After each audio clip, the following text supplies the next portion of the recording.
Welcome sa Durs TV. Kung interesado ka sa ganitong news, huwag kalimutang isubscribe ang ating YouTube channel. Maraming salamat! Welcome po ulit sa ating panibagong update tungkol sa Kim Pao. Ihahatid ko po sa inyo ang pinakabago at pinaka-latest na mga kaganapan tungkol sa kanila.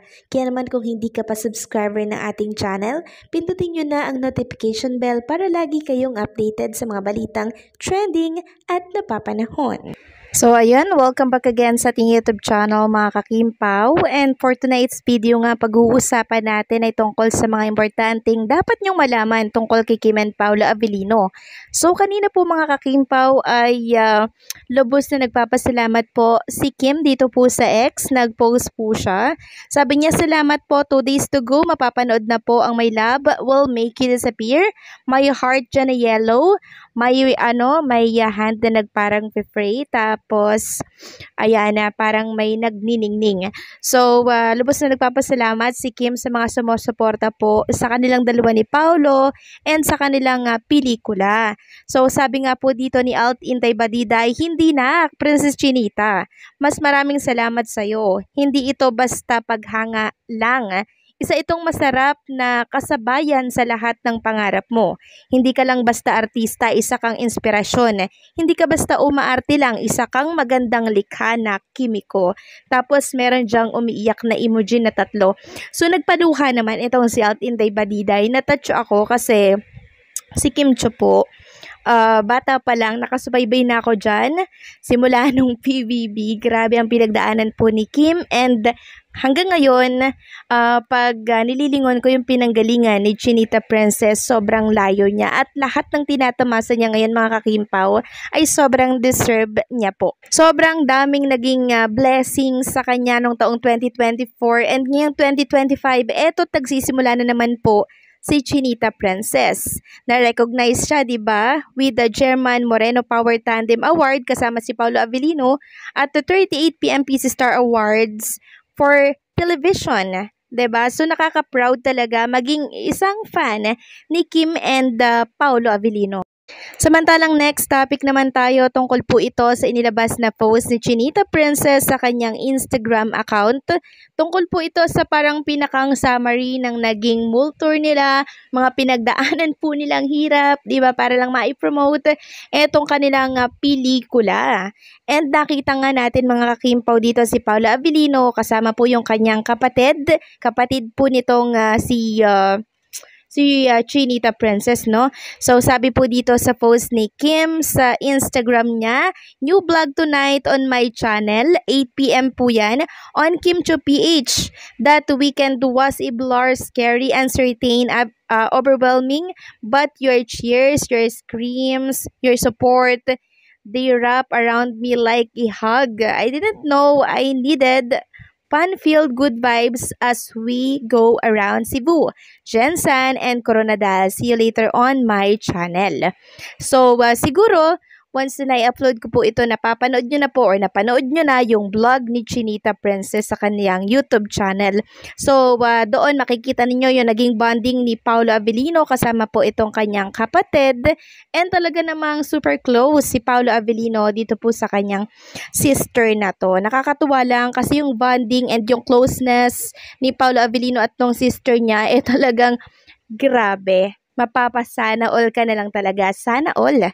Ganito, 'di ba, yung relationship na meron itong kapatid ko at itong si Paolo Avellino. Nakakatuwa. And syempre, nakita ko din po sa video ni Chinita Princess mga kakimpaw, ito pong bata pa si Kim Cho, nasa PBB pa siya noon, ini-interview siya. Then sinabi niya doon na parang araw-araw mayroong pagdadaanan na pagsubok sa buhay and lilipas din naman yan at malalagpasan din naman natin yan. So dito ako na-touch ng sobra-sobra mga kakimpaw dahil syempre ang dami pong pagsubok lagi na pinagdadaanan ni Kim, pero sa huli napagtatagumpayan niya po dahil yon sa suportang binibigay ng mga fans na nakapalibot po sa kanya. Kaya nakakatuwa lang dahil sobrang love na love nyo si Chinita Princess. Andyan lang kayo, hindi kayo nang iiwan kahit nasa napakadilim at napakasalimuot na pangyayari sa kanyang buhay. Samantalang next topic naman tayo mga kakimpaw, tungkol ito sa isang post ng page tungkol ito kay Paolo Avellino. So, nag-post po siya ng 2 picture dito ni Paolo Avellino. Kuha po ito sa 38 PM Peace Star Award kagabi. Sabi niya dito sa caption, Kim is soon to be husband. Tapos makikita dyan yung ring, then mayroong praying emoji dyan. So, ang daming nag-like dito Tapos, nabasa ko po dito sa comment section, yung mga komento ng Kim Pao fans, talagang hindi sila nawawala ng pag-asa na sila, Kim and Paolo, talagang magkakatuluyan hanggang sa huli. Sabi ng mga commenter dito, I hope and pray to our Almighty God na sana sila na talaga hanggang sa pagtanda nila. I love them so much. Then, meron dito nagka-congratulate kay Kim and Paolo Avellino, manifesting natin sila. Kaya sana lumagay na kayo sa tahimik, Kim and Paolo. Doon kayo manirahan sa malayo, sa intriga at mas magiging masaya at kontento kayo. Tapos, sabi pa ng ilan dito, yes, praying daw, amen. Merong nagko-congratulate. Grabe yung nila, no? Pagdarasal nila for Kim and Paolo Avellino.